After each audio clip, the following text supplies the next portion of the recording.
ওর বাবা ওকে চিট করে, কোনোভাবে ওর পেছনে লোক লাগিয়ে ওর বাবা ওকে মার্ডার করিয়েছে। একটা কথা বলবো দাদা, আমি যখন উঠছিলাম তোমাদের ফ্ল্যাটের নিচের 6টা সিঁড়িতে 6টা বাচ্চা বসে আছে, ওরা শুনতে হট করে বলে কি হলো হলো হলো, কেন নিজের বইয়ের তো এত বড় ক্ষতি করতে গেছিলে, এখন নিজের মেয়ের বেলা একদম কান্না ঝরে পড়ছে না? নিজের বইয়ের ক্ষতি করতে গিয়েই তো আজকে মেয়ের এই অবস্থা হয়েছে। ওনা প্রণামটা করতে গিয়ে এরকম আঙ্কেলের মুখের দিকে তাকিয়ে বলছে, এই তোকে আমি কি প্রণাম করব? আরে কলেজিয়েটের মাঠে কত খেলেছি আমি তোর সাথে, তোকে কি প্রণাম করব? কেন তো দিতুম, আমাকে কি করেছে বলো তো? আমার হাত কাটলো, আমার পা কাটলো, তারপর আমার গলাতে এত জোর কাটলো, কেটে আমার জলের মধ্যে ফেলে। সে মনে হতো যেন একদম কানের কাছে বলছে, কিরে আমি এবার তো আসছি, আমাকে তুই চিনতে পারবি তো? আমি আসছি কিন্তু আমাকে তুই চিনতে পারবি? ওখানে মন্দিরে কিন্তু ওকে বলেছে যে ও কিন্তু জাতিস্বর। তো নমস্কার বন্ধুরা, কেকে পডকাস্টে আমাদের আবার স্বাগত জানাই। আজকে কি বিষয়ে কথা হবে এবং কি আছে আমাদের সাথে সেটা অলরেডি আপনারা থাম্বনেলেও দেখেছেন এবং টাইটেলেও পড়েছেন। শ্রেয়া সেনগুপ্ত আচার্য। শ্রেয়াদির এর আগে একটা এপিসোড হয়ে গেছে, যেটা হচ্ছে জামশেদপুরের ব্যাপার নিয়ে, সেটা আমি অলরেডি ডেসক্রিপশনে দিয়ে রেখেছি, সেটা চেক আউট করতে পারেন। কিন্তু আজকের যে বিষয়টা হচ্ছে সেটা হচ্ছে পুনর্জন্ম। কিছু আপনাদেরকে হিন্টস দিয়ে রাখি, সেটা হচ্ছে পুনর্জন্ম কি, পুনর্জন্ম কি সত্যি কি হয়, এবং যেতে যেতে একটা কথা, পুনর্জন্মের যে মানুষ হয় তারা সেই আশেপাশে থাকা যে মানে কি বলবো প্যারানর্মাল যে ব্যাপারগুলো সেটাও একটু দেখতে পায়। এটা আপনাদের কাছে শুনে একটু অবাক হতে পারেন, কিন্তু এই পডকাস্টে আমরা আলোচনা করেছি। সো বেশি দেরি না করে তার কাছে যাব, কিন্তু এই যে নাম্বারটা ব্লিঙ্ক করছে সেই নাম্বারে আপনাদের মনের মধ্যে যদি কোনো রকম ঘটনা থাকে এবং আপনাদের জানা কোনো যদি ঘটনা থেকে থাকে, সেটা এই নাম্বারে কল বা SMS এর দ্বারা আপনারা পাঠাতে পারেন। আমরা আপনাদের সাথে যুক্ত হয়ে যাব, বা আমাদের এই পডকাস্টে এসে আপনারা বলতে চাইলে বলতেও পারেন। এবং কোনো রকম স্পিরিচুয়াল হেল্প যদি আপনাদের লাগে আপনারা কন্ট্যাক্ট করুন, সব কিছু ডেসক্রিপশানে দেওয়া আছে, নাম্বার দেওয়া আছে, সব কিছু আছে। জাস্ট কল করবেন বা SMS করবেন। আর বেশি কথা না বাড়িয়ে ডাইরেক্ট শ্রেয়াদির কাছে।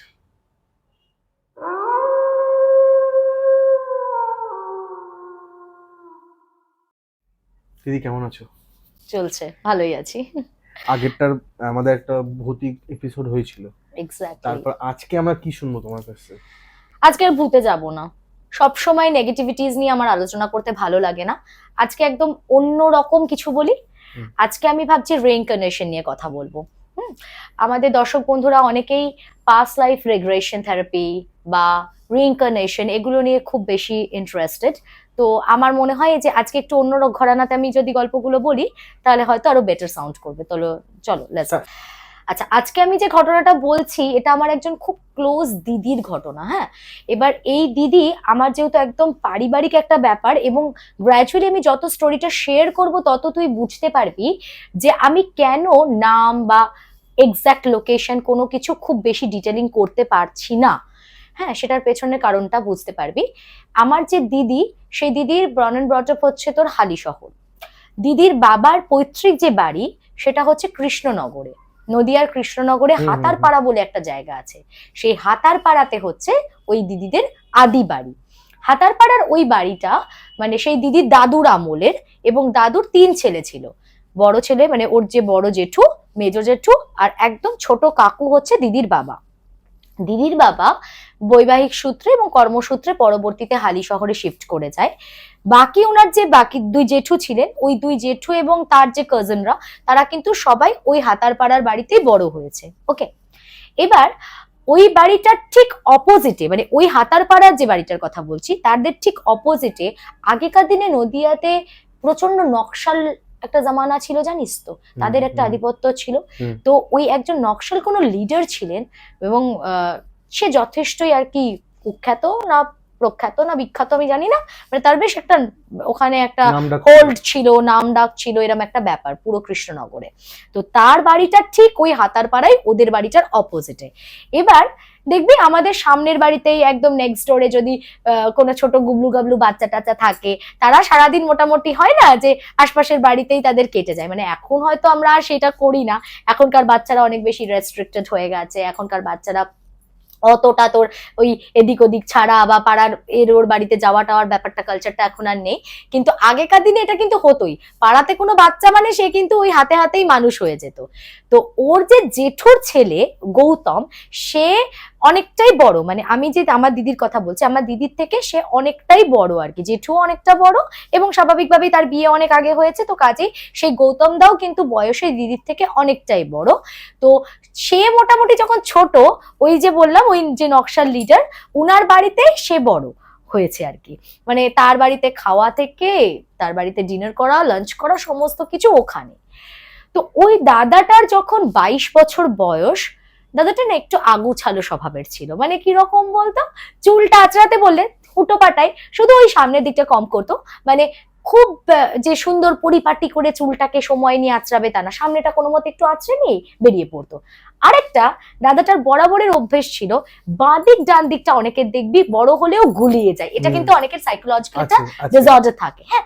তো এরকম একটা প্রবলেম ছিল যে বাঁ দিকে জুতোটা মানে ডান দিকে পড়তো, ডান পায়ের জুতোটা বাঁ পায়ে পড়তো, এরম মাঝে মাঝে অল্টার করে ফেলতো। তো এই কিছু কিছু সমস্যা ওই দাদাটার ছিল। ওই দাদাটা যেহেতু ওই লিডারের বাড়িতে তার এতটা বেশি যাতায়াত ছিল, একদিন একটা খুব অদ্ভুত বাজে ঘটনা ঘটে।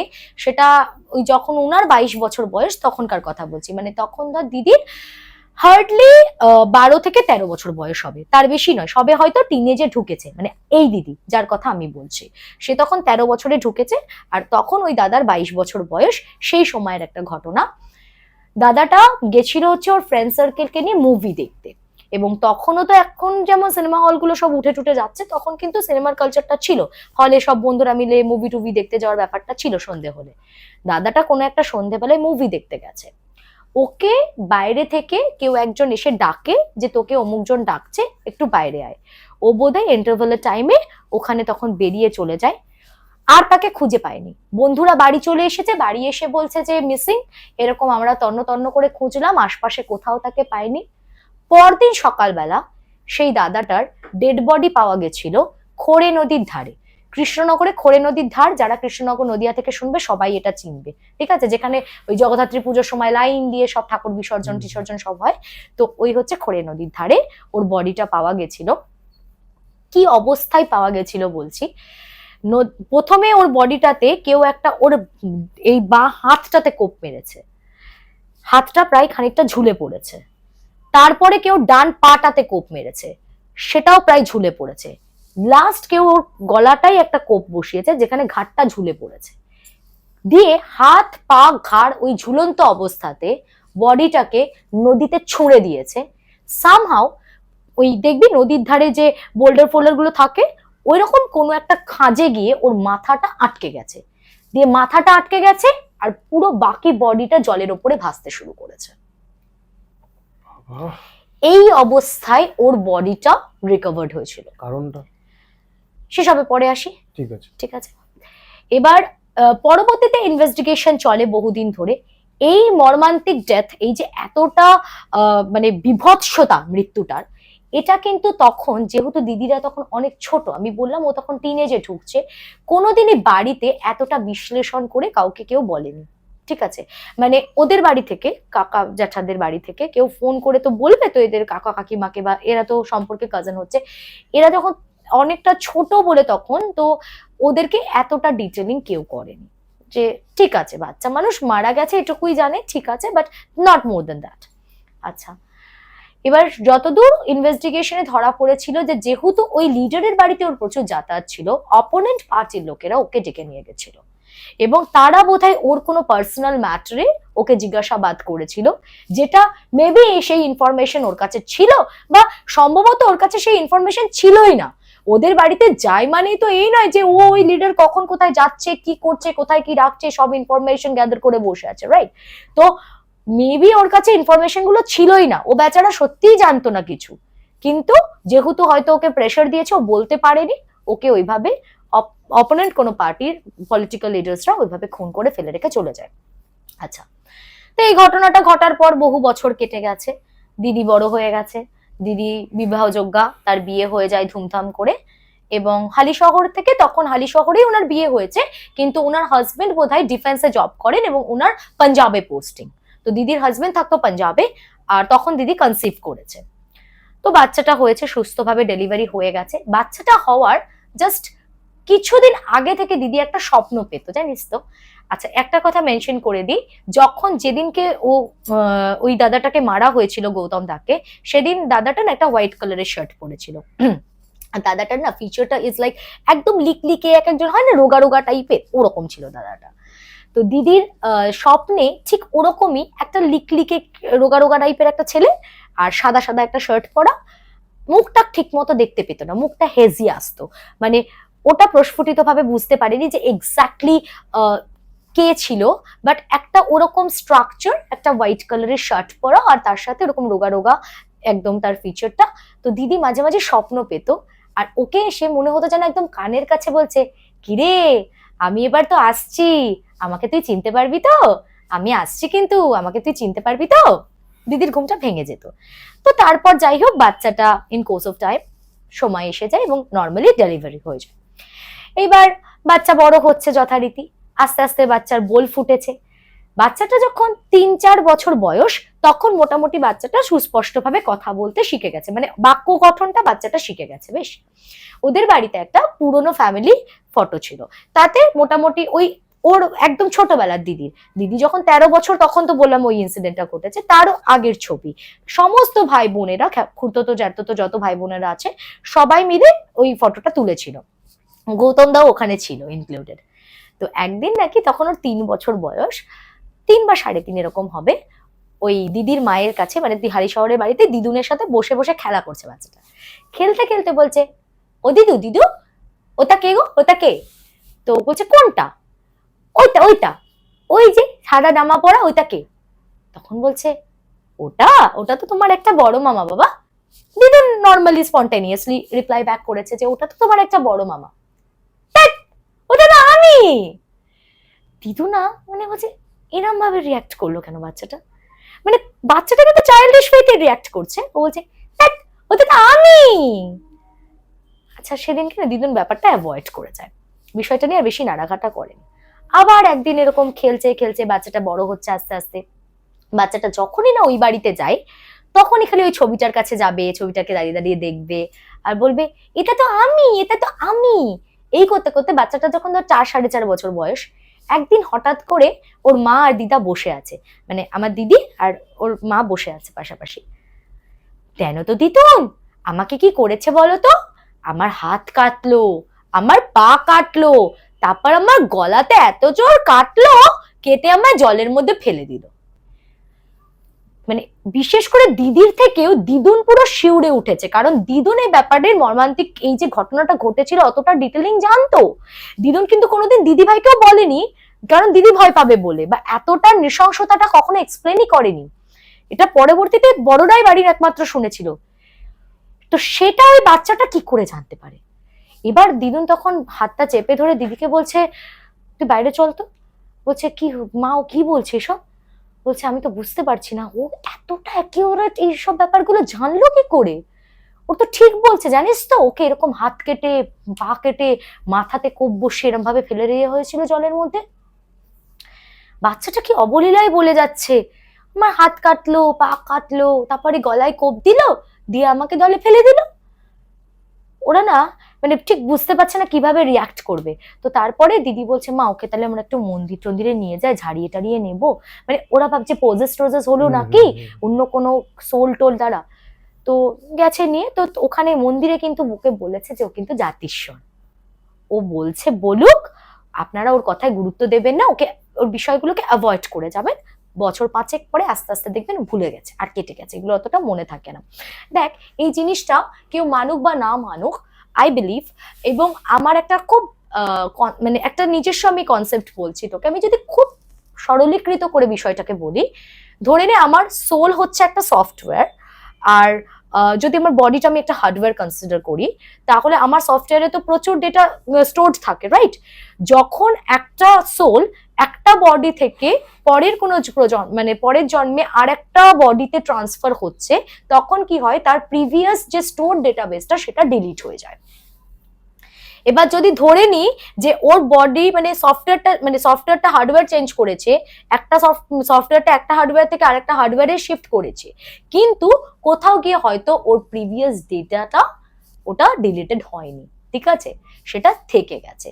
এবং সেই কারণেই ও শুধুমাত্র যে এই এই কথা বলতে পারতো তা নয়, ও জানিস তো ছোটবেলা থেকে ওর একদম মানে জন্মের পর থেকে ঘটা সমস্ত ঘটনাগুলো বলতে পারতো। তুই কিন্তু তোর 1 বছর 2 বছরের কথা বলতে পারবি না, তুই কিন্তু ভুলে গেছিস সেগুলো। কিন্তু ওকে ফার্স্ট কে কোন কালারের জামা বা শাড়ি পরে কোলে তুলেছিল ও সেটা বলে দিতে পারে। ওর কিন্তু ডেটাগুলো মানে ডিলিট হচ্ছে না, ওর মাথায় সেগুলো সব থেকে যাচ্ছে। ঠিক আছে, আমি আরো এগোচ্ছি গল্পটাতে, শুনতে থাক, দ্যাট ইজ ভেরি ইন্টারেস্টিং। সেটা এখনো আছে? হ্যাঁ, ব্যাঙ্গালোরে চাকরি করে একটা এমএনসি তে, and he is damn handsome now, অসম্ভব হ্যান্ডসাম। তুই ওকে দেখলে মানে যে কোনো ভাবে ফিদা হয়ে যাবে। ওকে দেখলে তুই বাহ্যিক ভাবে বুঝতেই পারবি না যে ওর মধ্যে এত কিছু চলছে বা ওর এত কমপ্লিকেশনস আছে। এখনো ও জানে ও যে হ্যাঁ হ্যাঁ হ্যাঁ হ্যাঁ ও জানে। হ্যাঁ, স্টোরিটাতে যাই। তো এটা হলো প্রথম 4-5 বছরে। এরপরে আস্তে আস্তে ও ওর ওই হাতার পাড়ার পুরনো বাড়ির কথা বলতে শুরু করলো, মানে সমানে বলতে থাকে, এই আমাকে ওই বাড়িতে নিয়ে চলো না, ওখানে আমার মা এখনো আছে, আমার বাবা আছে, আমাকে নিয়ে যাবে না? আমার ঘরে না, আমার র্যাকের ওপরে না ওইখানে ওই বইটা রাখা ছিল, আমার র্যাকের ওপরে ওই ফুলদানিটা রাখা ছিল। এবার কিছু কিছু জিনিস ওরা আর কি করে জানবে যে একদম ঠিকঠাক ইনফরমেশন দিচ্ছে কিনা, বাট কিছু কিছু জিনিস তো ম্যাচ করতো, যে সত্যি ওইখানে একটা র্যাকের ওপর ফুলদানি থাকে সেটুকু তো অন্তত ওরা জানে। তো ওরা বুঝতে পারতো যে ও কিন্তু কোনোদিনই ওই বাড়িতে যায়নি, কখনোই এ বাড়িতে দেখেও নি পর্যন্ত কি আছে না আছে, বাট ও সমস্ত কিছু একদম মানে গড়গড় করে বলে দিত। পুরো পরিবারের প্রত্যেকের বিশ্লেষণ দিতে পারতো, মানে কাকা জ্যাঠা যারা আছে, আমার বাবা মা, মানে যাদেরকে অ্যাড্রেস করতো, প্রত্যেকে কেমন দেখতে কি বৃত্তান্ত সবও বলতে পারতো। ওকে কোনোদিন মানে ফ্যামিলি অ্যালবাম দেখানোর সময় জিজ্ঞাসা করতে হয়নি বা মানে বলে দিতে হতো না যে এটা কে, ও নিজেই আইডেন্টিফাই করতে পারতো, এই তো আমার বাবা, এই তো আমার মা, সবাইকে। আস্তে আস্তে দিদি তখন কনফার্ম হলো যে না, তাহলে ও জাতিস্বর, ওর সব মনে আছে। কিন্তু দিদি প্রচন্ড ভয় পেতে শুরু করলো, মানে এগুলো না আমরা বাইরে থেকে শুনতে আমাদের ইন্টারেস্টিং লাগে রে, আমরা মজা পাই, কিন্তু পরিবারের মধ্যে লোকেরা একদম এগুলো এনকারেজ করতে পছন্দ করে না। বিশেষ করে আমার দিদি তো মা, ও একদমই এই ব্যাপারটাকে বাইরে এটা নিয়ে কোনো স্ক্যান্ডাল হোক এটা চাইনি। তাতে অনেক রকম সমস্যা, এই নিয়ে ওর ওপর নানান রকম এক্সপেরিমেন্ট হতে পারে, আজে বাজে লোক এসে ওকে উৎপাত করতে পারে, ও একদমই চাইছে না যে এগুলো, ছেলেটার নামটা ওই জন্যই আমি ডিসক্লোজ করছি না, আর কোনো কারণ নেই। কারণ ওর মা আমাকে স্ট্রিক্টলি বলে দিয়েছে যে আমি কোনো রকম ছেলের কোনো ডিস্টারবেন্স চাই না তার ব্যক্তিগত জীবনে, কারণ মানুষের দেখবি খুব কিউরিওসিটি থাকে, গিয়ে তাকে এবার নক করতে শুরু করে দেবে ডিটেল বললে। অফ দ্য ক্যামেরা তাকে দেখতে দেখাবে তো? হ্যাঁ আচ্ছা, আমি দেখাবো, অবশ্যই দেখাবো। আচ্ছা হলো, এটা গেল। এরপরে নেক্সট আস্তে আস্তে ও তো বড় হচ্ছে, এবার ওর বাবাকে যত দিন যাচ্ছে এটা বাড়ছে দেখে দিদি আস্তে আস্তে ইনফর্ম করে যে জানো তো ছেলের কথাবার্তা এরকম আমার ঠিক লাগছে না, ও তো এরকম অ্যাবসার্টলি সব কথা বলে দিচ্ছে, আমাদের সেই পৈতৃক বাড়ির কথা বলে, বাড়ির সবাইকে অ্যালবাম দেখালে চিনতে পারছে, সব গড়গড় করে বলে দিচ্ছে, ইভেন আমার দাদাকে এরকম গৌতম দাকে কিভাবে মারা হয়েছে সেটা অব্দি বলছে, আর গৌতম দার ছবি রেখে সমানে বলছে এটা আমি। এটা কি হচ্ছে আমি বুঝতে পারছি না। তো ওর বাবা ডিফেন্সে জব করে, উনি অত এইসব মানেন টানেন না, উনি আবার বলছেন যে ধর তোমরা নিশ্চয়ই বাড়িতে বড়রা এগুলো ডিসকাস করেছো, ওর মানে কানে পৌঁছেছে কথাটা, ও শুনেছে কানে, দিয়ে ও একটা নিজের মনগড়ন কাহিনী বানিয়ে নিয়েছে, এটা তোমাদেরই ফল্ট হবে, এটার মধ্যে এরকম কোনো ব্যাপার নেই, এরকম অপ্রাকৃতিক কিছু ভাবার দরকার নেই, ওই পরিবেশে আমার ছেলে নষ্ট হয়ে যাচ্ছে, আমি আমার ছেলেকে নিয়ে চলে আসবো। তো ওর বাবা ডিসাইড করে যে ওদেরকে নিয়ে পাঞ্জাবে চলে যাবে। তো ছেলেটা বোধহয় 5-6 বছর হওয়ার পরে ভাইকে নিয়ে দিদি চলে যায় হচ্ছে ওই তোমার পাঞ্জাবে, এবং তারপর থেকে ওই পাঞ্জাবে ওখানে ওর হাজবেন্ডের সাথে কোয়ার্টারে থাকতে শুরু করেছিল। আস্তে আস্তে ছেলেটা আবার বড় হচ্ছে। এবার কি অদ্ভুত ঘটনা দেখ, যখন ওর 7 বছর বয়স তখন ওখানে কোনো এক সিনিয়র কলিগ, দাদা ভাইয়ের মানে ওই জামাইবাবুর কথা বলছি, ওনার কোনো এক সিনিয়র কলিগ, সেও নাকি কৃষ্ণনগর থেকে বিলং করে। তো হঠাৎ করে একটা এরকম একটা রাপো বিল্ড হলে দেখবি আমরা বিশেষ করে প্রবাসে গিয়ে বা অন্য স্টেটে গিয়ে বাঙালিকে আবার নিজের জায়গার লোক খুঁজে পেলে তাদের মধ্যে একটা বিশেষ করে আত্মিক বন্ধন তৈরি হয়ে যায়। তো সেই হিসাবেই বলে, আরে আপনিও কৃষ্ণনগরের, জানেন আমার যে ওয়াইফ আছে ওরও তো পৈতৃক বাড়ি কৃষ্ণনগর, আসবেন একদিন আমার বাড়িতে। তো সেও বলে তুমি একদিন তোমার বউ ছেলেকে নিয়ে আমাদের বাড়িতে ঘুরে যেও, এরকম একটা কথোপকথন হয়েছে, অ্যান্ড তারপরে ওরা ইনভাইট করেছে, এবার এরা গেছে।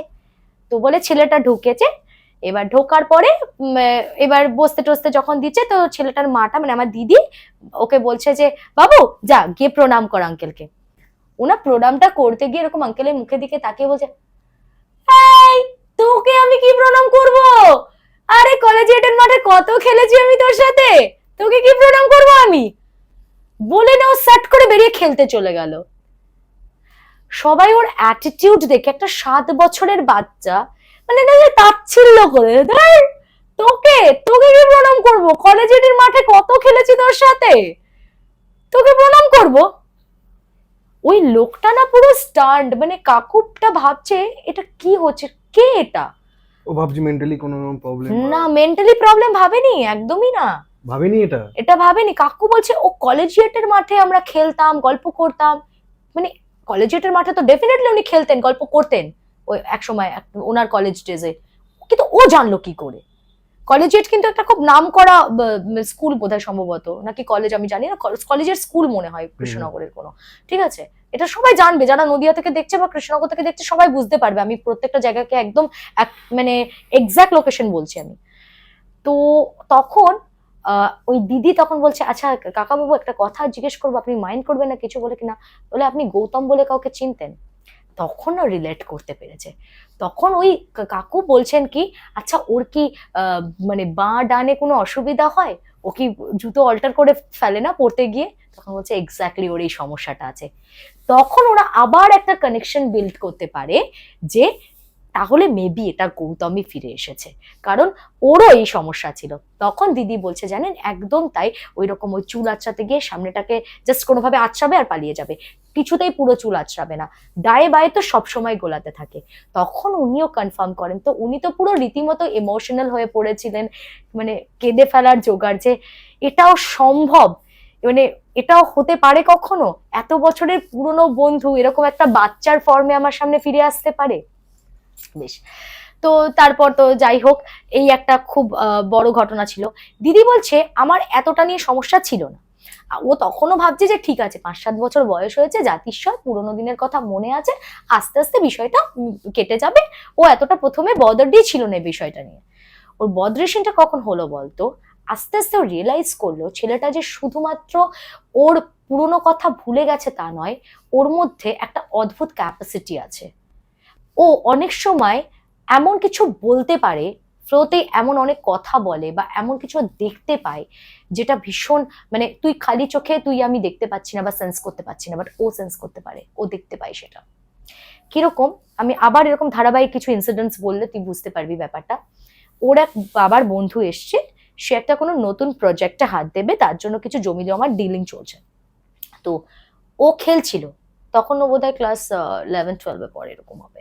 ও খেলছিল, খেলতে খেলতে ঘরে ঢুকে বলো, কাকু কাকু এটা ফ্রড কেস, এই কেসটা তোমার কিছু হবে না, ছেড়ে দাও, এটা দিয়ে তুমি একদম প্রসিড করো না, কিন্তু একদম মাঠে মারা যাবে, এটা পুরো ফ্রড কেস, তুমি আবার ইনভেস্টিগেট করো, বলেও বেরিয়ে গেল। ও কিন্তু আগা মুড়ো কিছু জানে না বিষয়টা। ও লোকটা মানে বাবার বন্ধু কথা বলছে, একটা জমি নিয়ে কিছু কথা হচ্ছিল, ফ্লোতে এলো, ও জাস্ট ফ্লোতে এলো, জমি নিয়ে কিছু কথা হচ্ছে শুনলো, ও জাস্ট বললো এই জমিটা ফ্রড কেস, এর কিছু হবে না, এ তুমি কাটিয়ে দাও, এতে তোমার কিন্তু প্রচুর লোকসান হয়ে যাবে। 2 দিন পরে ওই কাকুটা ফিরে এসে বলছে একদম ঠিক বলেছে তোর ছেলে, তাহলে তো তোর ছেলে কিছু জানে। এই হচ্ছে আমার দিদির ভয় ওকে নিয়ে। এবারে উনি শুরু করলেন কি, তো এবার উনি যাই কাজ করতে যান আগে বলে তোর ছেলেকে একটু জিজ্ঞাসা করে দে। এদিকে দিদি বলছে ও কিছু জানে না, ও ওটা কি বলতে কি বলেছে আমি কি করে জানবো, ওকে তোমরা এরকম ভাবে বিরক্ত করো না। দিদি একদমই এসব থেকে ওকে দূরে রাখতে চায়। বুঝতে পারছিস ভয়ের কারণটা দিদির। এবার উনি ভাবছেন কি ওর ছেলে বোধহয় এরকম কিছু গণনা টননা জানে, সে বোধহয় প্রচুর কিছু বলতে পারে, এবার সে যাই কাজ করতে যাবে কিছু করতে যাবে, তার বাচ্চার রেজাল্ট কেমন হবে সবই এসে খালি বলে একটু বলো না। আরে ও অত কিন্তু ও কিন্তু ওইভাবে বলতে পারে না, ও মাঝে মাঝে একটা কথা ওর ফ্লোতে এসে যায়, ও বলে ফেলে। যেমন আরেকটা ইনসিডেন্ট, ওর হ্যাঁ ওর রেজাল্ট কিন্তু ও বরাবরই বলতে পারতো, একদম এক্সাক্ট পার্সেন্টেজ বলে দিত যে আমি এই পরীক্ষা দিয়েছি আমি এই পার্সেন্টেজ পাবো। আমরা ধারে কাছে একটা অ্যাজুমশন করতে পারি, বাট আমরা কি একদম অ্যাকিউরেসি রাখতে পারি? নেবো। বাট ও কিন্তু সেটা পারতো। আচ্ছা আবার ধর ওর ইউনিভার্সিটিতে যখন ও পড়তো সেই সময় একটা কোনো পেপারে ওদের পুরো ব্যাচ ব্যাক পেয়েছিল একটা পেপারে, ডিউ টু সাম মানে সেটা হতে পারে ভুলবশতই হতে পারে, কিংবা হয়তো সবারই পরীক্ষা বাজে হয়েছে, আই ডোন্ট নো, বাট সবাই পুরো ব্যাচটা ব্যাক পেয়েছিল। ও মাকে বললো মা আমি ফর্মালিটিসটা ফুলফিল করি, তুমি স্কুটনি করতে পাঠাচ্ছি, তুমি দেখবে আমাদের ফুল ব্যাচ স্কুটনি করবে, কেউ কিন্তু পাস হবে না, বাট আমি হয়ে যাব। সত্যি সত্যি তুই চিন্তা করতে পারবি না, অতগুলো বাচ্চা স্কুটনি করেছে, সব কটার আবার ব্যাক এসেছে এবং প্রত্যেককে আবার পরের বছর রিপিট করে পরীক্ষা দিতে হয়েছিল, একমাত্র ও পাস হয়ে গেছিল। এবং ওটাও বলে দিয়েছিল যে আর কারোরটা হবে না, আমার স্কুটনিটা ক্লিয়ার হয়ে যাবে, ওটা হয়ে গেছিল। আচ্ছা, এরকম প্রচুর এক্সাম্পলস, মানে একটা মানুষের ধারাবাহিক জীবন তো ওইভাবে তুলে ধরা যায় না, না মানে আমি তোকে ছোট ছোট ইনসিডেন্টস বলছি। আর একটা মারাত্মক হচ্ছে যে ও যখন ব্যাঙ্গালোরে চাকরিটা পেলো, তখন আমার দিদি বললো যে ঠিক আছে ওকে আমি একটু নিয়ে যাই, কারণ দিদি ওকে নিয়ে বরাবরই না ভীষণ টেন্সড থাকে, মানে ওর এই ব্যাপারগুলোর জন্য সবসময় ভাবে কি যে এবার এগুলো যখনই অন্য মানুষরা উপলব্ধি করতে পারে না যে ও কিছু জানে, ওকে না ঘিরে ধরে ওকে ডিস্টার্ব করে, নানান রকম প্রশ্ন করে, আর তাতে ও মাঝে মাঝে ইরিটেটেড হয়। তো সেই কারণে দিদি ওকে একটা প্রোটেকশন দেবে বলে একজন সাধিকা টাইপের একজন আছে ওনার ওই হালি শহরের কাছাকাছি, তার কাছে নিয়ে গেছে। ও বসেছে, ওর সামনে একটা বুড়ি বসে আছে, তারপর ওই একটু মঞ্চ মতো করা আছে, তো সেই জায়গাটাতে ওই ভদ্রমহিলা বসে ওনার যা আর কি ক্লায়েন্ট দেখছে। ও বসে থাকতে থাকতে হঠাৎ করে না বেশ জোরে জোরে বুড়িটার সামনেই, বুড়িটা একটু কাঁদছে, কেঁদে ফুপিয়ে ফুপিয়ে নিজের একটুখানি দুঃখের কাহন গাইছে যে আমার মেয়ের এই হলো, আমার মেয়ের এই হলো।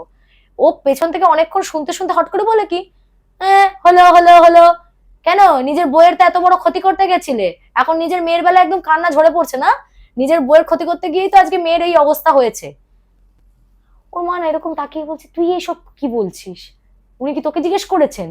বলছে আমি সব জানি, ও তো নিজের বউকে মারতে পর্যন্ত চেয়েছিল, ওই জন্যই তো আজকে ওর মানে কর্মের ফল কোথায় যাবে, বলে এটা কর্মের ফল, কিচ্ছু করতে পারবে না, ওর মেয়েকে এই ভুক্তভোগী হতেই হবে। বুড়িটা না এরকম কচকচ করে ওর দিকে পেছনে তাকিয়ে দেখছে, কিন্তু কিছু বলতে পারছে না। এবার বুড়িটা ভাবছে এ বোধহয় বিশাল কিছু একটা, সেই মহিয়সী টাইপের একটা ফিগার, ও তো প্রচুর কিছু জানে, ঠিক আছে ও বোধহয় সব বলে দিতে পারবে। সে বুড়িটা না নিজে ফলস পজিশনে পড়ে গিয়ে পত্রপাঠ ওখান থেকে উঠে বিদায় নিতে পারলে বাঁচে তখন, মানে ও ভাবছে যে এরপর যদি ওরা আরো কিছু ফাঁস করে দেয় ও, আচ্ছা হলো। তারপরে তো গেছে ওনার মানে কাছে। দিদি একটু মাঝে তোমায় ঢুকছি, ছেলেটার মধ্যে মানে একটা অদ্ভুত শুনতে হ্যাঁ শুনতে ও একটা মানে মানে ও কিন্তু তুই কিন্তু এক মানে স্পেসিফিক কোনো কোয়েশ্চেন মানে করলে ও এখন তোকে বসে অ্যানসার আছে, দিতে আমি পারবে জিজ্ঞাসা ভাই না, আমার ব্যাপারে বল, না না না ও বলতে কিন্তু ওরকম পারে হাত দেখে ওরকম ভাবে বলবে না, না। কিন্তু ও তোমার কোনো একটা বিষয়কে শুনছে, শুনতে ফট করে ও তোকে ওই টপিকের উপর এমন একটা ফ্লোতে কথা বলে দেবে না, সেটা তোর লেগে যাবে। সেটা হতে পারে ভবিষ্যৎ নয়তো অতীত। হ্যাঁ সেটা অতীত হতে পারে, তোর ভবিষ্যৎ হতে পারে, এবং ও অনেক এমন জিনিস দেখতে পায়। এবার আমি সেই প্রসঙ্গেও আসছি, ও দেখতে এমন পায়। কিছু দেখতে পায় যেটা তুই খালি চোখে দেখতে পাবি না। কেমন ধর, এবার ওই সাধিকার কাছে তো গেছিল নিয়ে, তো ওনার যখন সামনে ওকে নিয়ে গেছে তখন নাকি ওই উনি বলছেন একে তুই কি করতে নিয়ে এসেছিস, তোর ঘরে এই জিনিস থাকতে তুই একে আমার কাছে নিয়ে এসেছিস, ওকে আমি কি প্রোটেক্ট করব, যা যা যা ওকে নিয়ে চলে যা। উনি ওকে কোনো তাবিজ ফাবিজ দেননি, উনি ওকে ঘুরিয়ে দিয়েছেন, তোর ঘরে যে বসে আছে, তোর ঘরে যে জিনিস এসছে তাকে আমি প্রোটেক্ট করব। এবার উনি কি বলতে চেয়েছেন সেটা তো দিদি অত বোঝেনি। বাড়ি চলে এসেছে, সন্ধ্যাবেলা ও দিদিকে বলছে জানো মা, আজকে আমরা যেখানে গেছিলাম না ওখানে দুটো জিন পোষা আছে। জিন পোষা আছে? বলে হ্যাঁ, জিন দুটোকে জানো তো ও সাপের বেশে রাখে, ওই দুটো সাপের বেশে থাকে। আমরা যখন গিয়ে ঢুকলাম ওর মধ্যে একটা সাপ নিচে লিক করছিল, ওটা একটা জিন। আর আরেকটা আমরা ঢোকার পরে পরে কোনো একটা কেসের কিছু স্টাডি করার জন্য, ইনফরমেশন গ্যাদার করার জন্য সেটা বাইরে চলে গেল, সেটা একটা জিন ছিল। ওর মা বলছে তোর মাথাটা একদমই গেছে জানিস তো বাবান, তোর মাথাটা একদমই গেছে, তুই ঘুমিয়ে পড়, খাওয়া দাওয়া করে ঘুমিয়ে পড়। এবার বলছে এক থাপ্পড় মারবো, যত উল্টো পাল্টা কথা খালি সারাক্ষণ, বলে ওর মা তো ওকে অ্যাভয়েড করেছে। পরের দিন যখন ও বাড়ি নেই তখন ওই উনাকে ফোন করেছে যে দিদি একটা কথা বলবো, আপনি কিছু মনে করবেন না, আমাকে একটা সত্যি কথা বলবেন। তো বলছে কি বলো, যে আপনার কাছে কি দুটো জিন পোষা আছে সাপের বেশে? তোমাকে এটা কে বললো? বলছে না আমার ছেলে বলেছে। বলছে আমি তো বললামই তো যে তোমার ঘরে যে জিনিস আছে ওকে প্রোটেক্ট করার আমি কেউ নেই, তুমি না আমাকে আর ফোন করো না, বলে ওই সাধিকার মানে তড়িঘড়ি ফোনটা রেখে দেয়। ও কিন্তু নাকি নিজের চোখে দেখতে পেয়েছিল দুটো জিনকে, এবং তারা নাকি সাপের বেশে আছে। সেটা কিন্তু দিদি বা আর 5জন যারা যারা ওখানে ছিল কেউ কিন্তু দেখতেও পায় না, কখনো দেখেও নি, জানেও না বা তারা জানেও না এই বিষয়টা। অ্যাকচুয়ালি তুই জানিস এই যে তন্ত্র সাধক বা সাধিকা এরা কিন্তু সত্যি সত্যি এদের কিন্তু পোষ্য থাকে। এই যে এরা নাকি ভূত ভবিষ্যৎ যে বলে দিতে পারে, এরা কিন্তু এদের মাধ্যমে এরা এসে এদেরকে ইনফরমেশন গুলো দিয়ে দেয় কানে কানে, তবেই কিন্তু ওরা সেগুলোকে বলতে পারে আর কি। তো এদের এরকম পোষ্য থাকে, হয় জিন বল বা কোনো অতিরিক্ত আত্মা বল, তুই যাই বল।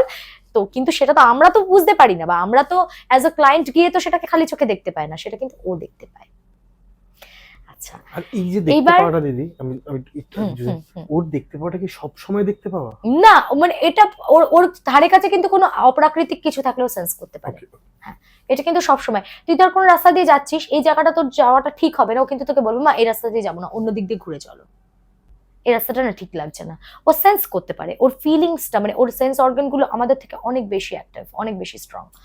আচ্ছা, এবারও তো ব্যাঙ্গালোরে চলে গেছে। ব্যাঙ্গালোরে যাওয়ার পরপরই একটা ঘটনা, তখন তো ও জুনিয়র, ধর ওর যে সিনিয়র কলিগ আছেন তার বাড়িতে ওকে একদিন ইনভাইট করেছে যে আপনারা সবাই মিলে মানে সবাই মিলে ওরা একটা পার্টি বাটি কিছু একটা করবে। ও যেমন ব্যাঙ্গালোর কালচারটা তো বুঝিসই যেরকম হয় আর কি, ওরা অফিসের পর একদিন উইকেন্ডে পার্টি বাটি করবে। তো সবাই এসছে, ওর আরো সব কলিগরাই এসছে।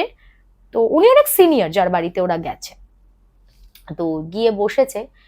ওনার স্ত্রীকে না খুব মানে অফ মুড লাগছে, মানে ওরা সবাই নিজেদের মধ্যে আলোচনা করছে যে ওর স্ত্রী কি পছন্দ করছে না আমরা এখানে এসেছি পার্টি করছি বা অ্যালকোহল ইনটেক করছি, সেটাকে কি কোনোভাবে উনার হয়তো ভালো লাগছে না বা কিছু।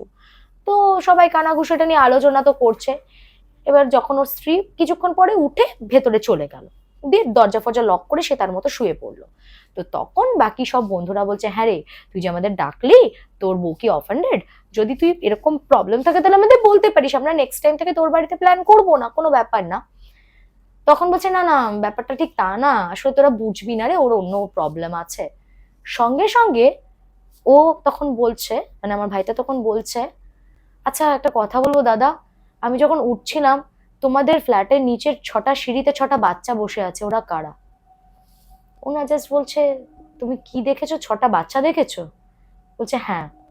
বলছে তুমি সিরিয়াসলি দেখেছো? বলছে হ্যাঁ আমি দেখলাম তো, 6টা একদম মানে টডলার, ওখানে এরকম শোয়ানো বসানো এরকম আছে। বলছে আমি না এটা বিশ্বাস করতে পারছি না। বলছে কেন? বলছে আমার ওয়াইফের লাস্ট মানে কিছু বছরে 6বার ডেলিভারি হয়ে 6টা বাচ্চা মারা গেছে, 6টা বাচ্চা মারা গেছে, এবং ও পুরো একদম টোটালি ডিপ্রেশনে চলে গেছে।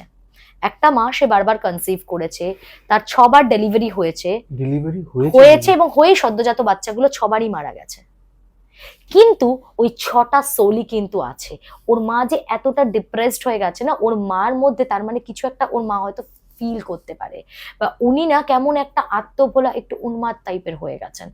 এই যে ব্যাপারটা হয়তো উনি কাউকে প্রকাশ করতে পারছেন না, উনি বারবার কিন্তু উনি নিজেও বলতেন এরকম যে বাচ্চাদেরকে উনি দেখতে পান। এবার তখন ওই জিনিসটা ওর ওই বন্ধুটার মাথায় স্ট্রাইক করেছে, বলছে কি বলছো তুমি 6টা বাচ্চা দেখেছো? আমার ওয়াইফ তো সারাদিন বলে যে আমি 6টা বাচ্চা দেখি, ওরা কাঁদছে, ওদেরকে আমি খাওয়াতে যাই, ধরতে যাই, কিন্তু কাউকে টাচ করতে পারে না, সারা রাত ঘুমোতে পারে না, বলে আমি 6টা বাচ্চাকে দেখতে পাই, 6টা বাচ্চা আমাকে ঘিরে থাকে। কিন্তু আমরা তো কোনোদিন দেখিনি, বাট ও কিন্তু এটা দেখেছিল, ও নিজে থেকে বলেছে। কিন্তু উনি প্রথমে বিষয়টা বলতে চাননি, উনি বলছিলেন যে হ্যাঁ ও একটু মেন্টালি আপসেট আছে, ওটা অন্য ওর প্রবলেম আছে, তো ছেড়ে দাও বিষয়টা। কিন্তু যেই ও বলেছে যে 6টা বাচ্চা দেখেছে, ওর পুরো টনক নড়ে গেছে। বাস অ্যাজ ইট ইজ এবার সে শুরু করেছে, তো ভাইয়া তুমি বলো যে তুই এটার কি করে আমরা কি করতে পারি, প্রতিকার বলে দাও, কি কি করে আমি এই মুসিবত থেকে বাইরে আসবো, আমার পরে বাচ্চাটা যেন ঠিকঠাক করে হয়ে যায়। ও বলছে আমি এসব কিছু জানি না, আমি খালি 6টা বাচ্চা দেখেছি বাইরে বসে থাকতে, আমি শুধু ওটুকুই বলেছি, বাচ্চার বাইরে একদম ছোট ছোট বাচ্চা বসে কাঁদছে টাঁদছে এরকম। আমি না এটা কি করে আপনার এখন সুস্থ বাচ্চা আসবে, আর কি করে আমি আপনার এই বাচ্চাকে এই বাড়ি থেকে তারাও, আমি এসব কিচ্ছু জানি না, মানে অনগড আমি এগুলো কিছু পারি না। আমি মানে অতি সাধারণ একটা মানুষ আপনাদের মতন, আর সে তো মানবে না। সে এবং এবার বাকি যার যা প্রবলেম এবার নিয়ে উপচে পড়েছে তার উপরে, না তাহলে তুই কিছু জানিস, তুই বল তুই কি করে বললি, ছবার তোর ওর মিসক্যারেজ হয়েছে এটা তো কেউ জানে না, তাহলে তুই কি করে, মানে মিসক্যারেজ নয় কথাটা বলাটা ভুল, অ্যাকচুয়ালি ডেলিভারি হয়ে বাচ্চাগুলো মারা গেছে, ওর যে 6টা বাচ্চা মরেছে এটা তো কেউ জানতো না, তুই কি করে জানলি তাহলে। এবার সবাই মিলে ওর ওপর, সে তো ওখান থেকে মানে রীতিমতো পালিয়ে আসতে পারলে বাঁচে, মানে দিস ইজ দ্য রিজন আমরা ওকে হাইড করি, ফ্যামিলি থেকে সবসময় প্রোটেক্ট করি, যে আমরা চাই না আমাদের ফ্যামিলির মধ্যে যেহেতু ওকে আমরা ইনক্লুড, মানে যারা আছি তারা সবসময় চাই কি ওকে আমরা যতটা আর কি হাইড করে রাখা যায়, কেননা সবাই নইলে হামলে পড়বে ওর ওপরে, বলে দে বলে দে বলে দে।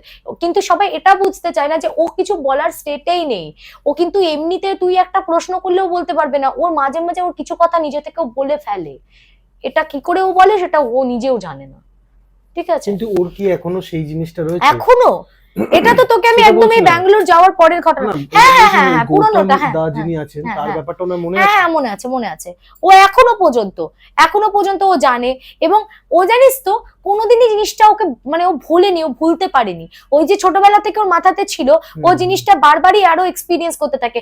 ও আজও টিল দ্য ডেট ও মোটামুটি 12-13 বছর থেকে শুরু করে আজও ও একটা স্বপ্ন প্রায় প্রতিনিয়ত দেখে ও একটা নদীর কথা বলে, সেটা আমরা কথাই ধরে নিতে পারি খোরে নদীটাকেই ও হয়তো মিন করতে চায়।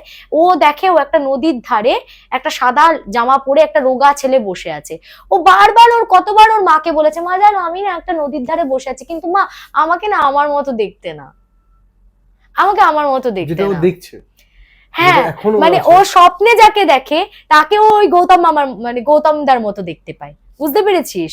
কিন্তু ওকে তো এখন তো অন্যরকম দেখতে, এখন তো ওকে আর গৌতমদার মতো মানে বাহ্যিক ভাবে তো ওকে গৌতমদার মতো দেখতে নয় না, তো যার জন্য ও খালি বলে মা আমি না খোরে, মানে ওই নদীটার কথা বলে আর কি, যে একটা নদীর ধারে আমি বসে আছি, আর নদীটার পাশে না একটা সাদা জামা পরে আমি এরকম হাঁটুতে পা মানে হাঁটুর উপরে হাত রেখে বসে আছি, আমি দেখছি, কিন্তু আমাকে না আমার মতো দেখতে না, কিন্তু ওটা কিন্তু আমি এরকম ভাবে বলে, মানে ও ঠিক নিজেকে বলে বোঝাতে পারে না, মানে ও স্বপ্নে ওর যে প্রিভিয়াস মানে পাস্ট লাইফের যে প্রতিফলনটা সেটা দেখতে পায়, ও কিন্তু এখনো নিজেকে ওই রূপে ফিলও করতে পারে, বলে ওটা আমি, কিন্তু আমার মতন দেখতে না, আয়নায় আমাকে অন্যরকম দেখতে। সেই জিনিসটা মনে আছে আছে।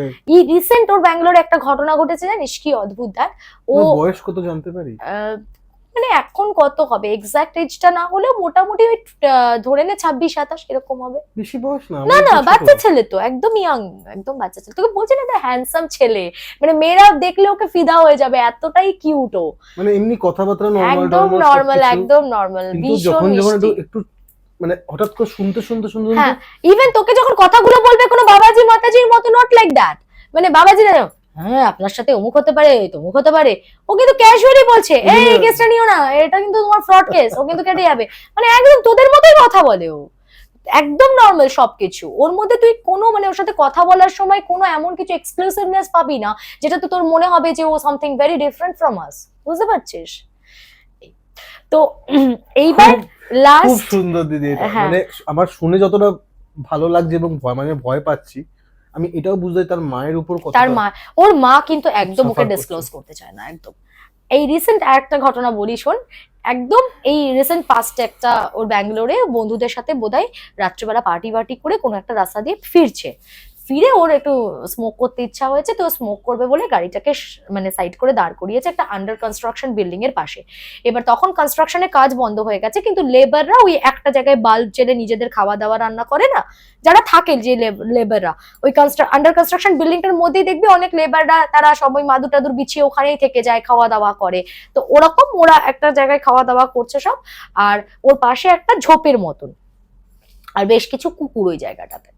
তো ও বলছে আমি স্মোক করতে নেমে আমি সমানে একটা কুই কুই কুই কুই, মানে কুকুরকে দেখবি এরকম চিপে ধরলে বা ও টুটি টিপে ধরলে যেরকম হার্ট হলে আওয়াজ করে না ছোট বাচ্চা কুকুর, এরকম কুই কুই কুই কুই টাইপের একটা সাউন্ড করছে, কোথা থেকে আওয়াজটা আসছে, ও এদিক ওদিক তাকাতে দেখছে ওই আশপাশের যে কুকুরগুলো সবাই ওই যে ঝোপটার দিকে তাকিয়ে প্রচন্ড জোরে চিৎকার করছে, কিন্তু খুব একটা ঘন ঝোপ নয় কিন্তু।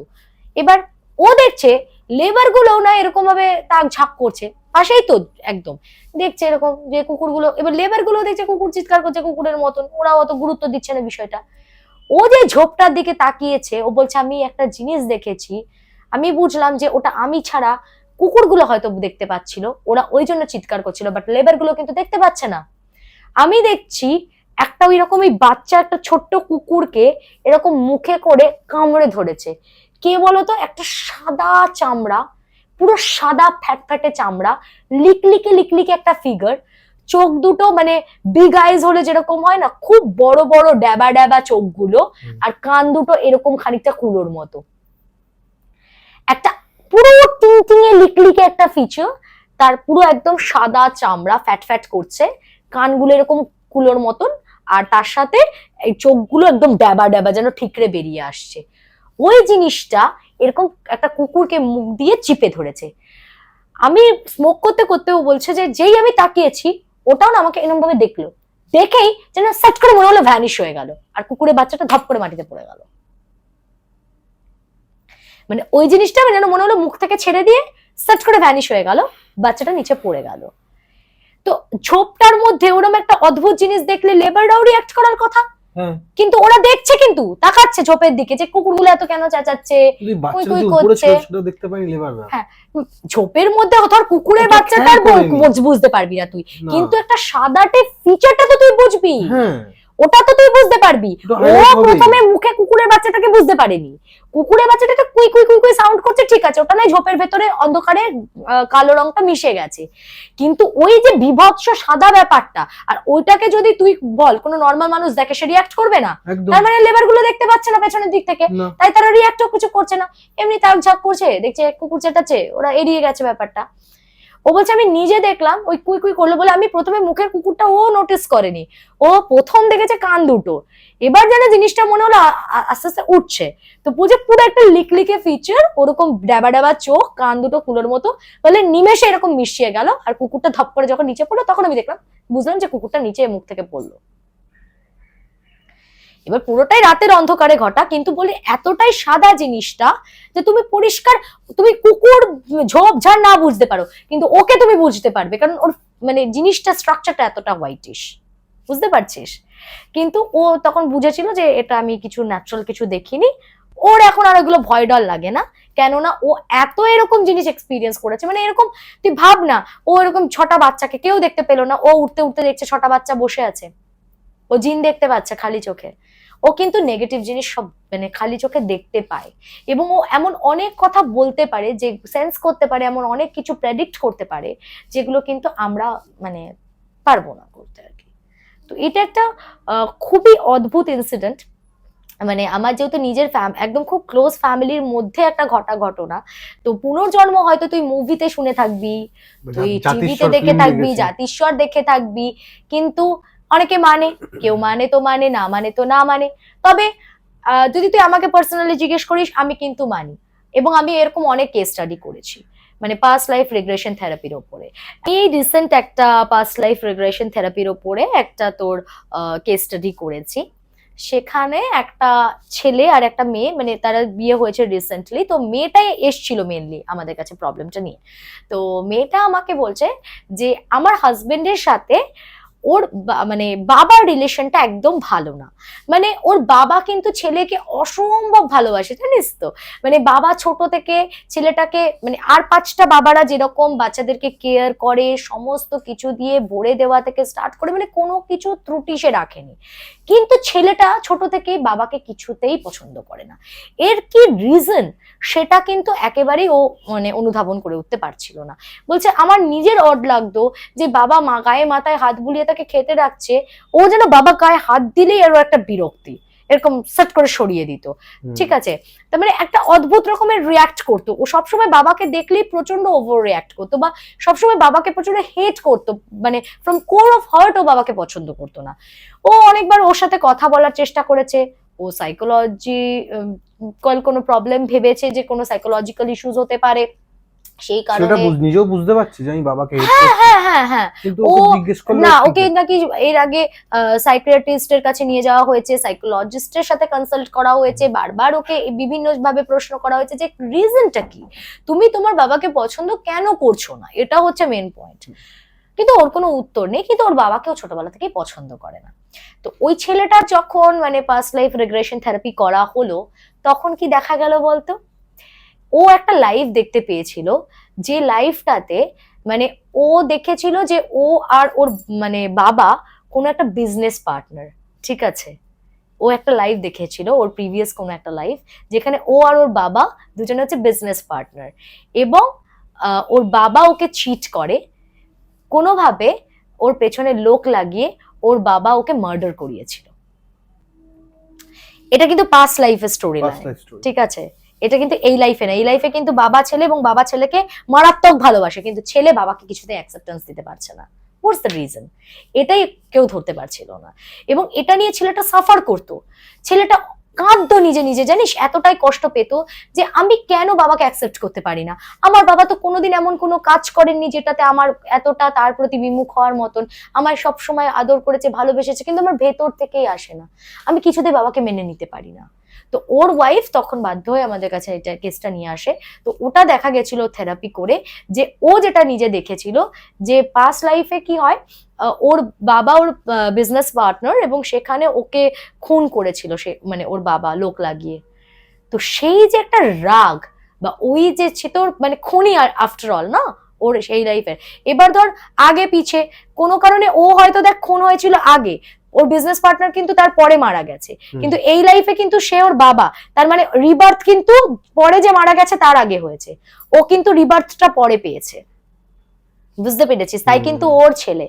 ইভেন তুই জানিস এটা, মানে আমরা বিশ্বাস করি আমাদের স্টাডি ওয়াইজ, যে অনেক সময় অনেক মানুষেরই এরকম রিভেঞ্জ নেওয়ার কোনো ইচ্ছা থাকলে সে কিন্তু তার সব থেকে বড় যে দুশমন, বা তার যে সব থেকে বড় হেটার থাকে, তার কোলে আবার রিবার্থ চায়, মানে গার্জিয়ান অ্যাঞ্জেলের কাছে। এটা কিন্তু হয়। কেন এটা চাই, মানে এটাই হচ্ছে বলে না কর্মা রিটার্ন, এটাই হচ্ছে একটা তার এক্সাম্পল ধরে নে, মানে সে আগের জন্মে ওই খুনটা করেছিল, একটা পাপ করেছে, তার পাপের ফলটা কিন্তু ও এবার সারা জীবন ধরে ভুগতাচ্ছে। দেখ, ও নিজের ছেলে বাবাকে ঘুরেও দেখে না, সারা জীবন নিজের ছেলের থেকে সে কিন্তু এত অবহেলা পেয়েছে, কোনো সম্মান পায়নি। এখন মানে এমন স্টেজে চলে গেছে যে ও বাবাকে প্রচন্ড মানে ভালোবাসতে চেয়েও জোর করে ও পারে না, এত অবহেলা ওর বাবার প্রতি। দিদি, হ্যাঁ, তো এটা কি, এটা কি হলো, ওর কিন্তু কর্মের ফলটা ও পাচ্ছে এই জন্মে। অ্যাজ সাচ ও রিভেঞ্জ নেওয়া মানে ও ওকে খুন করছে, নট দ্যাট, কিন্তু এটাই তোর রিভেঞ্জ। মানে এমন একটা রিভেঞ্জ যেটাতে না তুমি কাউকে বলতেও পারবে তুই না, তিলে তিলে শেষ হয়ে যাবে, তিলে তিলে শেষ, একদম তোর সারা জীবনের কষ্ট এটা। দেখ, ও ওটাই মানে পরে এটা যখন বেরোলো, এটাতে কিন্তু ক্ষতি হলো। আমরা এই জন্য চট করে কাউকে বলি, অনেকে আমার ভিউয়ার্সরা তো লাফালাফি করে, দিদি একটু বলো না আমরা পাস্ট লাইফ রিগ্রেশন করব, কিন্তু আমি কাউকে অ্যালাউ করি না, বা আমি সবসময় ডিসকারেজ করি not to go for that. কেন বলতো, তুই কিছু তোর জীবনের কাছের মানুষদের এমন কোনো নির্মম সত্যি জানতে পেরে যেতে পারিস, যদি তুই এটাতে বিশ্বাস রাখিস, সেটা তোর জন্য আরো মেনে নেওয়াটা কষ্টকর হয়ে যাবে। তখন যদি বা তুই একটা মানে লিবারাল একটা কন্ডিশনে আসতে পারতিস, তুই সেটাও আসতে পারবি না। তখন তখন তোর মনে হবে যে আমার পক্ষে আর এই জায়গাটা মানে অ্যাডজাস্ট করা পসিবল না। ছেলেটা তাই হলো, মানে ও ওর বাবার এমন একটা কোনো নৃশংসতা দেখেছিল ওর নিজের পাস্ট লাইফ থেরাপিতে, তো সেটা আলটিমেটলি ওর জন্য আরো খারাপ হলো। এখন কি হলো বলতো, ও একদম বউকে নিয়ে পুরো সেপারেটই হয়ে গেছে, এখন আর থাকেই না বাবা মার সাথে। হ্যাঁ, কর্তব্য যেটুকুনি করার করছে। আর দিদি একটা জিনিস, আমি এটা আমরা একদমই শেষের দিকে দিদি আমাদের এই পডকাস্টে, এই যে পুনর্জন্ম, এটা বেশিরভাগ হিন্দু বা যারা ভাবে, না না না না না না, হিন্দুইজমের সাথে এটা কোনো রিলেশন নেই। হ্যাঁ দিদি, হিন্দুর মধ্যে এরা কিন্তু মানে, খ্রিস্টান বা ইসলাম ধর্মে কিন্তু না এটা না, মানে না। রিইনকার্নেশনের স্টোরি প্রচুর, তুই আমি তোকে আচ্ছা ঠিক আছে, আজকের দিনে আজকে আর এই টপিকটা আমি তুলছি না, তাহলে আমি তোকে এরপর নেক্সট দিন যদি কখন আমি আসবো এখানে, তো আমি তোকে বিদেশেরও রিইনকার্নেশনের স্টোরি বলবো। বিদেশের রিইনকার্নেশন স্টোরি তুই এমনি সার্চ মেরে দেখ গুগলে, ঝুড়ি ঝুড়ি পেয়ে যাবি। আমরা মানি এটা, ওরাও মানে প্রচুর এরকম অনেক। বিশেষ করে জানিস রিইনকার্নেশনটা আমি যতটা স্টাডি করে বুঝেছি, যাদের কোনো প্রিভিয়াস কিছু একটা অপূর্ণ থেকে গেছে, তোর কোনো একটা ইচ্ছা যেটা মানে পরিতৃপ্তি পায়নি, বা ধর তাকে মেরে ফেলেছে, ঠিক আছে, বা কোথাও একটা মিসআন্ডারস্ট্যান্ডিং ক্রিয়েট হয়ে আছে। ইউপির এই কদিন আগে জানি না দেখেছিস কিনা, একটা নিউজ এসেছিল, ওটা খুব ভাইরালও হয়েছিল। ইউপির রিইনকার্নেশনের স্টোরিগুলো দেখবি বেশ ভাইরাল হয়, ঠিক আছে। একটা মেয়ে, সেই মেয়েটা মানে ভয় পেয়ে গেছিল যে তার বাড়িতে একটা চুরি হয়েছিল, বাড়ির বউ আর কি, তো সে ওরকম গলায় দড়ি দিয়ে হ্যাংড হয়ে গেছিল। পরে ওকে যখন আবার মানে ওর যখন রিবার্থ হয়েছে, ওকে যখন আবার অন্য ফর্মে ও এসেছে, ও তখন এগুলোকে আর কি ডিটেল কনফেশন দেয় যে আমি কিন্তু চুরিটা করিনি, করেছিল ওদের পরিবারেরই একজন, এবং পরে তাকে আইডেন্টিফাই করা হয়। এবং এটা একটা অন্য স্টোরি লাইন, আমাকে বলতে গেলে এটা আরো অনেক ডিটেলে যেতে কিন্তু হবে। ওখানে আছে এরকম মানে ব্যাপারটা এটাই যে ও যে চুরিটা করেনি, মোটের ওপর কথাটা আমার বলার বক্তব্য হচ্ছে এটাই যে ও যে চুরিটা করেনি, ও যে ভয় পেয়ে সুইসাইড করেছিল, এবং ওই চুরিটা যে ওদের পরিবারেরই অন্য কেউ করেছিল, সেটাকে ওকে ক্লারিফাই করার দরকার ছিল। ও সেই জন্যই কিন্তু রিবার্থে এসে ও কিন্তু এই জিনিসটা ক্লারিফাই করলো। ঠিক আছে, তো পুনর্জন্ম কিন্তু আমি দেখেছি যতদূর স্টাডি করে, তার কিছু একটা পারপাস থাকে। মানে এমনি এমনি কারো পুনর্জন্মটা হচ্ছে না, কিছু না কিছু পারপাস তো তার ডেফিনেটলি আছে, এবং তবেই কিন্তু সে আবার আসছে, ভূমিষ্ঠ হচ্ছে, মানে জাতিস্বর হয়ে ভূমিষ্ঠ হচ্ছে। আগের কোনো কথা ক্লারিফাই করার আছে, বা কিছু কথা বাকি থেকে গেছে যেটাকে তাকে শেষ করতে হবে, কিছু কাজ হতে পারে, তো তবেই কিন্তু তার পুনর্জন্মটা হচ্ছে। থ্যাংক ইউ দিদি। মানে যাই হোক, এটা একটা আমার আমার যদি বলিস ব্যক্তিগত কনসেপ্ট গুলো মধ্যে আমি ভীষণ ভালোবাসি এই রিইনকার্নেশনের ওপর ডিসকাস করতে। আমার ভূতের থেকেও কোথাও গিয়ে এইটার উপর ইন্টারেস্ট অনেক বেশি। তুমি আমাকে যখন বলেছিলে ওভার দ্য ফোন, হ্যাঁ, তুমি আমি ভাবলাম যে কি বলবে এই বিষয়টা, কেমন হবে, ঠিক আছে চলো দেখা যাক। চলো দেখা যাক। কিন্তু তুমি আজকে যেটা বললে, বা যেই গল্প তোমার নিজেদের কাজিনস এর মধ্যে সে আছে, অস্বাভাবিক দিদি। Thank you so much. মানে এর মতো গল্প আমি জীবনে মানে শুনবো কিনা আমি ভবিষ্যতে জানি না, যদি শুনতে পারিস আমার কাছে রিইনকার্নেশনের, আমি তোমার কাছে আমি শুনবো। বাদবাকি যারা অডিয়েন্সে যদি হ্যাঁ। কেউ থাকে তাহলে প্লিজ আপনি আমাদের সাথে যোগাযোগ করবেন, ঠিক আছে? কিন্তু দিদি থ্যাংক ইউ সো মাচ। আর কেমন লাগলো আমাদের কেকে পডকাস্ট আবার? আমার তো কেকে পডকাস্ট ভালোই লাগে, আমি তো অবভিয়াসলি ভীষণ এনজয় করি তোদের company, and I really enjoy. মানে আমার ভালো লাগে গল্প বলতে, গল্প করতে তোদের সাথে। আর আমি পুরো সেশনটাকে জাস্ট মনেই হয় না যে আমি কোনো পডকাস্ট শুট করতে এসেছি লাইক দিস। আমি মনে হয় যে জাস্ট বাড়িতে বসে তোদের সাথে দারুণ আড্ডা মারছি, গল্প করছি, and it's a fun. That's thank you so much দিদি। Thank you. আমি আপনাদের হোস্ট কৌশিক সেন, আমাদের সাথে আমাদের যে গেস্ট দিদি শ্রেয়া সেনগুপ্ত আচার্য, আর ক্যামেরার পিছনে কিংশুক সেন। থ্যাংক ইউ দিদি। Thank you.